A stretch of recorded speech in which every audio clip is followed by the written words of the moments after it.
parlais des peurs que tu avais eues, Mylène, sur ton bateau, les zombies, mais surtout les vagues, les vrais dangers qui étaient présents. Mais Mario, toi aussi, quand tu es allé faire le Kilimanjaro, il y en a des choses qui étaient dangereuses. C'est juste que toi, personne ne te l'avait dit avant que tu partes. Ouais, ben oui, il y avait des affaires comme moi, par exemple, je savais pas qu'on pouvait mourir autant que ça sur cette montagne-là. Et qu'on on me l'a dit en cours de route, il y avait à peu près une soixantaine de décès par année sur la montagne. Puis personne ne te l'avait dit. Ben non, on n'avait pas parlé de ça vraiment parce que on y allait, nous autres, de façon contrôlée aussi. Tout le monde avait confiance aussi. La façon qu'on montait, puis bon, comment on était encadré par le guide et tout ça. Alors, il n'y avait pas question qu'on se mette en danger à ce point-là. Mais moi, j'avais pas le goût, moi, avant de partir, là. Oui, OK, je veux faire un petit défi, mais pas le goût de risquer ma vie à ce point-là, tu comprends? Alors, ça m'avait dit, ben ouais, il y a 60 morts par année. J'aurais dit, non, attends, oh. Peut-être que j'aurais dit, je le fais pas, ou je sais pas qu'est-ce que j'aurais dit, mais ça m'a vraiment shaké sur le coup. Là, ouais, je peux pas croire que je suis dans un endroit où il y a 60 morts par année. Il n'y a pas tant de monde que ça qui l'escalade non plus dans une année. Ben non, c'est assez contrôlé, tout ça. Mais en fait, ceux qui le font, ceux qui décèdent, c'est parce qu'ils ne le font pas de la bonne façon. Moi, je dis, oh, c'est pas quelque chose qui est si extraordinaire à faire. Ça se fait par tout le monde, mais pas de n'importe quelle façon. Puis bien équipé, puis de le faire intelligemment. C'est ce qu'on a fait. C'est pour ça qu'on a tous réussi les 25. Oui. Puis les 25, ils t'ont fait vivre des grands moments d'émotion. Ouais. Il y a eu un moment où tu tenais vraiment à soutenir les non-voyants qui t'accompagnaient. Oui. Ben, c'était le but. En fait, on le faisait pour Mira, donc il fournit des chiens guides aux aveugles. Nos deux aveugles, on a dit, bon, ben, on va les aider parce que pour monter là, il y en a un qui est avec son frère et tout ça. Moi, j'ai guidé à un moment donné les aveugles avec... bon, on se tenait par le coude, puis on marchait ensemble. Et à un moment donné, je l'ai fait les yeux bandés. Pas longtemps. Je te dirais peut-être 1 heure ou 2. Avais-tu peur, les yeux bandés? Ça a été l'enfer. Ben, Mario, on va regarder un extrait de ton émission à Z-Télé. Oui, on regarde ça tout de suite, un extrait, on va se coucher moins niaiseux. Là, j'ai le feeling Ça monte encore. que par là, c'était un précipice. Attends, il n'y a pas de précipice par tout. On est sur un gros cap de roche, là, puis ça monte. OK, fait que ça fait 15 minutes, Mario, tu peux l'enlever. Tu regardes ce que t'as monté. Retourne pas devant. Excusez. Ah, c'est fréquent, là. Bravo. Bravo. Tabarnak. C'est vraiment tough.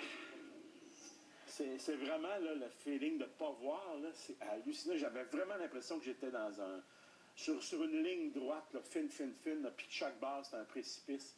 J'entendais presque personne. C'était comme un univers vide. Là. Quand tu le revois aujourd'hui, cet extrait-là, est-ce que tu ressens la même émotion que tu avais? Ben là, je me suis dit, comment ça, j'ai sacré 2 fois dans 30 secondes? Je savais que c'était à la TV, moi, là. Mais c'est ça. Oui, regarde, j'ai comme les larmes quasiment qui reviennent. Ouais. C'était vraiment fréquent de faire ça, les yeux fermés. Puis les 2 personnes qui étaient avec nous autres qui l'ont fait, écoute, Guillaume et France, ils l'ont fait, puis ils ont été extraordinaires de le faire. Puis même Guillaume, là, c'est avec son frère qui est reparti cet hiver, il est justement là. Il faisait la Concagua, lui. Ça lui a donné le goût d'en refaire. Fait que toutes les 2 sont repartis faire ça. La marche que tu as eue parce que tu étais arrivé au sommet, est-ce que c'est quelque chose de très précieux dans ta vie? Ouais, ben, oui. Moi, quand je suis arrivé en haut, je m'étais apporté un petit sac Ziploc, puis discrètement, je ne savais même pas si j'avais le droit ou pas. Je l'ai rempli de terre, de sable qu'il y avait là. C'est une espèce de terre rocheuse volcanique, très foncée, pour ramener chez nous. Puis je l'ai mis dans une espèce de plat en verre avec ma batch dedans, là-dessus. Ça, c'est comme... un trophée. Oui, un trophée. Mais quand t'en parles, on la sent vraiment, toute l'émotion. Puis c'est vrai que quand on relève un défi comme celui-là, qui est plein d'adrénaline et de surprise, il y en a de l'émotion. Puis toi, Mylène, dans ton cas, l'émotion, elle partait aussi d'avant ton départ. C'est une jeune fille qui s'appelait Cynthia qui t'a beaucoup motivée. Oui, vraiment. Moi, je travaillais à l'hôpital Sainte-Justine avec les enfants malades. Et puis, j'avais une patiente que j'aimais beaucoup. C'était un peu devenu comme une amie. Puis j'allais la voir, je travaillais sur d'autres départements, j'allais la voir. Puis une nuit, j'avais travaillé avec elle, elle sortait des soins intensifs, puis je lui disais, Cynthia, faut pas que tu baisses les bras, faut pas que tu abandonnes. Puis elle m'avait dit, tais-toi, mais pour être, là, je suis polie, là, mais c'était plus bête que ça, un peu. Elle m'avait dit, toi, là, tu sais pas de quoi tu parles. Puis vous, les adultes ici, vous avez jamais vraiment été confrontés à, est-ce que je baisse les bras ou pas? Puis elle me disait, concrètement, elle me disait, moi, je veux baisser les bras, là, je suis tannée, tu sais. Donc elle me disait carrément que je savais pas de quoi je parlais. Okay. Puis moi, j'avais déjà ça en tête, ce projet-là. Puis je me demandais pourquoi je le ferais. Je trouvais que c'était un peu égoïste de tout mettre en branle dans sa vie pour un projet comme ça. Puis je suis revenue chez moi ce matin-là en me disant, ouais, ben peut-être que ça pourrait inspirer d'autres personnes. C'était vraiment ça qui m'avait comme des enfants. Tu sais, peut-être que je pourrais inspirer des enfants à, quand ça va leur arriver, quand ils seront malades un jour, ça pourrait peut-être les motiver à aller plus loin. Donc je pensais souvent à Cynthia durant la traversée. J'ai resté en contact avec son père, son papa, qui sait que c'est sa fille qui m'a inspirée. Et ben c'est ça, Normand, super gentil. On est en contact, puis ça le touche, tu sais, de savoir que c'est sa fille qui m'a donné le coup de pied qu'il fallait pour pouvoir avancer là-dedans. Ouais. Là, tu sais, on parle des moments de découragement, puis des motivations, puis tout ça, mais j'imagine que vous, après avoir vécu des choses aussi intenses, est-ce que ça vous a donné une espèce de piqûre d'avoir le goût de recommencer? Toi, est-ce que c'est quelque chose qui t'appelle? Ça te parle-tu que je dise ça? Malheureusement, oui. Malheureusement. Ouais. Je me rappelle très bien au Kili, je ne sais pas quel jour, on était dans la tente, puis moi j'étais avec ma blonde. Et là, j'ai dit là, c'est la dernière fois qu'on fait quelque chose de même, on n'a plus pas loin de ça, là. Hein? On le fait, là, puis ça va être assez. Là. Et en arrivant à la maison par la suite, on a dit, bon, ben, qu'est-ce qu'on ferait d'autre? C'est-tu l'adrénaline ou c'est l'exercice ou c'est l'adrénaline d'accomplir quelque chose? C'est d'accomplir quelque chose, le fait de réussir. Le fait de. La réussite supplante tous les efforts, toutes les toilettes tout croche, l'hygiène qui n'est pas là, toutes les misères de Parce que la nuit. réussite est visible, Marie. Tu sais, des fois, on a des réussites, mais qui sont assez personnelles. Ouais. Mais c'est une réussite. Tu sais, surtout de montagne, c'est toujours l'exemple qu'on donne en formation quand on va avoir des leaders. Il faut t'amener le monde en haut de ta montagne. C'est ça. Et ça, tu l'as fait. Oui, il y a une pancarte, là, puis c'est là qu'on va. Donc ça, tu veux goûter à ça. C'est ça qu'on veut goûter à ça. On l'a goûté un petit peu. On essaie d'avoir des projets. On ne peut pas partir à tous les ans pour faire des affaires comme ça. Mais tu l'as fait cet été, là. Cet été, on a fait le Pérou, le Machu Picchu, avec les garçons. C'est beaucoup moins difficile. C'est 4 jours. Mais on a fait un beau voyage au Pérou en plus. On a profité de ça. Mais on a fait la marche, le chemin des Incas pendant 4 jours. C'est un chemin difficile, ça. Oui. Ben oui, assez... Assez périlleux. Hein? Ben, il y a 2 jours. La deuxième journée, entre autres, là, c'est comme... c'est là, la deuxième journée, que j'ai dit à ma blonde, là... ça va faire, là, les affaires de marche. C'est la dernière fois. fois que tu m'as Là, tu m'empoignes là-dedans. Là. Et les garçons, eux autres, on l'a fait. Nous autres, on l'a fait. Bon, ça a été assez difficile. Bon, moins pire que le Kilimandjaro, mais les garçons, eux autres, là, ça a été une réussite pour eux autres, 15 ans, 19 ans. Ils sont allés au bout d'eux autres mêmes. Là. Puis là, c'est...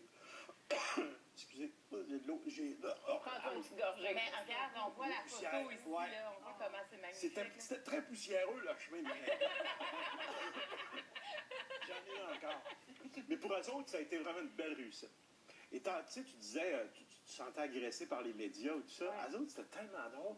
Parce que là, rendu au Machu Picchu, t'es le matin très tôt, et t'arrives, puis là, les touristes arrivent. Mais eux autres, ils ont monté en autobus. Toi, tu t'es tapé 4 jours, t'es sale, tu pues. Mon gars, il voulait les assommer. Il disait, qu'est-ce qu'ils font ici, eux autres, ils ne méritent pas d'être ici. Il était comme agressif. Il disait, calme-toi, il étoufflait pas. Là. C'était vraiment, lui, là, pour lui, c'était... se sentait agressé par les touristes par rapport à ce que lui venait de vivre. Là, mais oui, c'était une belle réussite pour eux autres, puis ça, on était contents de leur faire. Tu as vu des garçons dans d'autres situations. Moi, je trouve oui, ça le fun que hors de leur zone de confort. Ouais. Le pas Nintendo, il n'y a pas rien, c'est comme marche, go, puis marche. Puis oui, mais quand on arrête de marcher, dans 5 heures, on arrête de marcher. Fait que go, marche, vas-y. T'as une petite journée à faire, mon fils. C'est ça, fait ça. C'est un bel enseignement à transmettre. Oui. Ouais. Mais Mylène, il y a quelque chose aussi que tu as transmis, toi, avec tout ça. Et ça a passé aussi à travers des canards, hein? Oui, des Veux-tu canards. nous sortir de ce que tu as apporté? J'en ai un beau petit ici, c'est à Marc-Claude. C'est mon petit canard! Oui, voilà. Puis il est vraiment tout sale. Oui, c'était sa méthode de financement. On payait, on achetait un canard, puis on lui donnait un nom, puis elle l'avait avec dans son bateau. Fait que j'ai mon canard! Oui, puis il est tout sale parce que quand je l'ai nommé, en fait, je l'ai mis dans un sac avec d'autres canards, donc il y a eu la varicelle.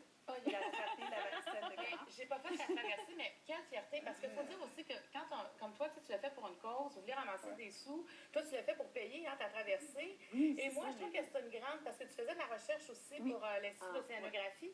Et moi, je trouve que c'est une grande fierté. Des fois, on ne fait pas les choses, mais de participer de cette façon-là. Moi, je pense que les gens, quand ils ont des sous à demander, ne vous gênez pas. Parce que, tu sais, c'est une fierté de dire, mettons, on participe à Mira. Ou... Moi, je pense comme citoyen, il faut encourager oui, ce que Mylène, vous c'est tellement exceptionnel ce qu'elle a fait. Là. Il y a plus de personnes qui sont allées dans l'espace que de gens qui ont traversé l'Atlantique Nord à la rame. C'est incroyable. Mais là, ça devient de plus en plus populaire, un peu comme la montagne l'a été dans les années 80-90. Je pense que bientôt, ça va changer. Là, parce que de plus en plus de gens qui partent à la rame. Là, il va l'asphalter, je pense. Ça, on dit, ça va faire. J'ai fait un peu partie de mode aussi. Je ne sais pas si ça va être de plus en plus populaire à partir de maintenant. Moi, je ne la suivrai pas. Si ça me dérange. C'est bon. On va laisser l'affaire. On sent qu'il change d'idée quand même. Oui, c'est sûr que je ne ferai pas la rame. Non, ça y est. J'imagine que ça t'a donné le goût de te dépasser comme ça, de toujours aller encore plus loin. Hein? Oui, parce qu'en fait, moi, ma première activité que j'ai faite, en fait, la première fois où je me suis assise devant mes parents pour leur dire je veux traverser l'Atlantique à la mer, ma mère m'a dit ben voyons donc, tu rentres même pas. Mais j'avais jamais vraiment fait de sport. Mon père, lui, il a boudé un peu, il a vraiment boudé le projet. Ma mère m'a dit de son côté, fais-le en équipage à bord, tu vas voir si tu aimes ramer. Tu vas voir si tu es bonne pour être sur l'océan. Peut-être que tu as le mal de cœur, peut-être que tu vas avoir le mal de mer, en fait. Puis, donc, je l'ai fait avec 5 garçons en 2010, du Maroc à la Barbade, en 58 jours. Donc, c'était ma première expérience. Et durant cette traversée-là, j'ai dit, ouais, ça, là, c'est cool, ça me ressemble. Je suis une fille super débrouillarde, je suis persévérante. Tu sais, ça vient vraiment chercher des qualités que j'avais en moi. Et puis, donc, j'ai décidé que je continuais de l'avant avec ce projet-là en solo. Alors après, j'ai fait le Saint-Laurent en rame, j'ai traversé l'océan à la voile, et là, c'était comme mon quatrième aventure. Il y a toujours une progression, mais là, il va falloir que tu ailles encore plus loin. C'est ça, mais là, je recule un peu, parce que là, je retourne à la voile, mais je vais faire de la course cette année, donc en classe 40. Oui, c'est un monocoque de 40 pieds, donc un bateau à voile de 40 pieds. Donc, je m'en vais en Europe là, bientôt pour me préparer. Ben, bon succès. Je te dis pas bonne chance, je te dis bon succès, parce que c'est ça qu'on te souhaite. Merci beaucoup d'avoir été là, Mylène. Puis il faut dire que tu es aussi disponible pour donner des conférences. Ta conférence, ça s'appelle Un coup de rame à la fois. Et c'est un peu ça que tu disais, hein? Un pas à la fois. Ouais. Donc, tu es disponible pour ça. On va mettre toutes les informations sur les conférences de Mylène sur le site de Deux filles le matin. Puis toi, Mario, ben, il y a ton DVD Gare au Gros Nounours, ton dernier spectacle qui est disponible. Et aussi, tu es en tournée. J'ai un grand projet. Là. Je traverse le Québec en camion et en mini-fourgonnette avec mon décor et mon spectacle, un nouveau spectacle. On Ça s'appelle Moi, Mario. Oui, puis on en regarde un extrait. Même pas besoin d'autobus ni de rame pour regarder l'extrait.